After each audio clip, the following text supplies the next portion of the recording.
On va s'intéresser aujourd'hui à la Bhagavad Gita, mais attention, pas comme une simple relique du passé, non, plutôt comme une sorte de manuel, un guide intemporel pour apprendre à agir, tout simplement, de façon juste dans nos vies.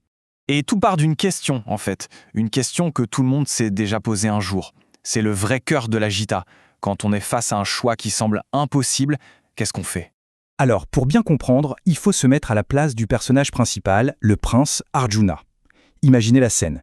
Il est sur un champ de bataille, prêt à lancer l'assaut, et là, stupeur. Il se rend compte que dans le camp d'en face, il y a sa propre famille, ses cousins, ses oncles, même ses anciens professeurs. Forcément, il est complètement paralysé. Le doute s'installe. Ce dilemme du guerrier, c'est vraiment le point de départ de tout. Et c'est important de bien s'y attarder. Parce que c'est de cette angoisse, de cette paralysie d'Arjuna, que va découler toute la richesse philosophique de la Gita. Le problème est vraiment insoluble. D'un côté, s'il se bat, il va devoir tuer des gens qu'il aime. De l'autre, s'il refuse de se battre, eh bien il abandonne son devoir de prince, son dharma comme on dit, et ça pourrait jeter le royaume entier dans le chaos. En gros, quoi qu'il fasse, il a l'impression de faire le mauvais choix. C'est une impasse totale. Et c'est là que le texte devient vraiment puissant. Parce que, bien sûr, ce champ de bataille, ce n'est pas juste une vieille histoire de guerre. C'est en fait une métaphore. Une métaphore de nos propres batailles intérieures. Ces moments de confusion, de doute, de peur. Au fond, le conflit d'Arjuna, c'est un peu le nôtre. Alors comment agir? C'est la grande question. Et face à l'angoisse d'Arjuna, son guide, Krishna, va faire quelque chose de surprenant. Il ne va pas lui dire « fais ceci ou fais cela ». Non, il va complètement changer l'angle du problème. Et le changement de perspective, il est là. Krishna va suggérer que le vrai problème, ce n'est peut-être pas de savoir s'il faut agir ou non, mais plutôt de savoir comment on doit agir. Et ça change tout. La Gita, ce n'est pas du tout un texte qui prône la fuite ou l'inaction. Au contraire, c'est un véritable guide pour s'engager dans le monde, mais de la bonne façon. C'est une philosophie de l'action pure et simple. Bon, alors, c'est quoi cette fameuse voie de l'action juste? La solution que Krishna propose est assez radicale. Elle repose sur une manière complètement nouvelle de voir ce que c'est agir. Le cœur de cette idée, c'est le karma yoga. Alors, attention, ça ne veut pas dire ne rien faire pour éviter les problèmes. Pas du tout.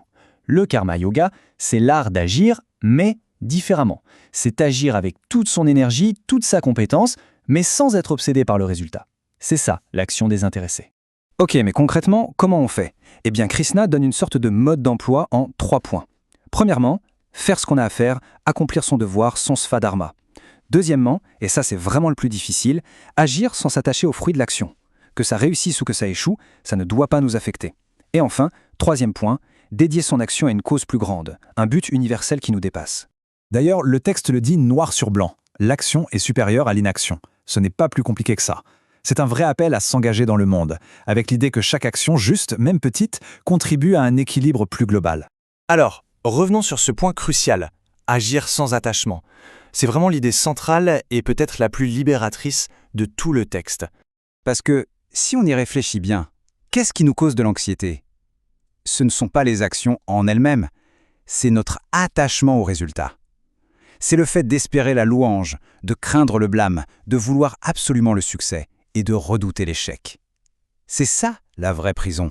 Et là, le contraste est frappant, non? D'un côté, on a l'action égoïste, celle qui est motivée par le gain perso.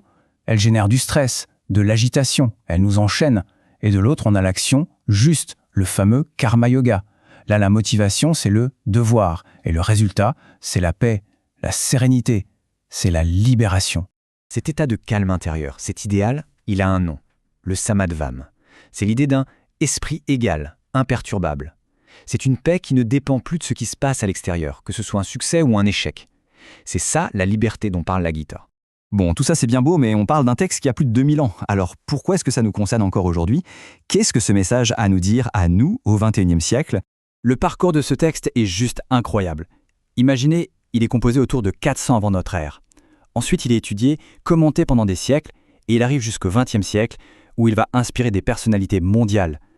Et aujourd'hui encore, ces idées sur la pleine conscience, sur le sens de l'action, elles résonnent plus que jamais. Et quand on regarde qui a été inspiré par la Gita, c'est assez vertigineux. On a des figures de la paix comme Gandhi, Martin Luther King Jr. ou Nelson Mandela, mais aussi des penseurs comme Henry David Thoreau, et même, de façon plus complexe, des scientifiques comme J. Robert Oppenheimer. Ça montre à quel point le texte a pu parler à des gens très très différents.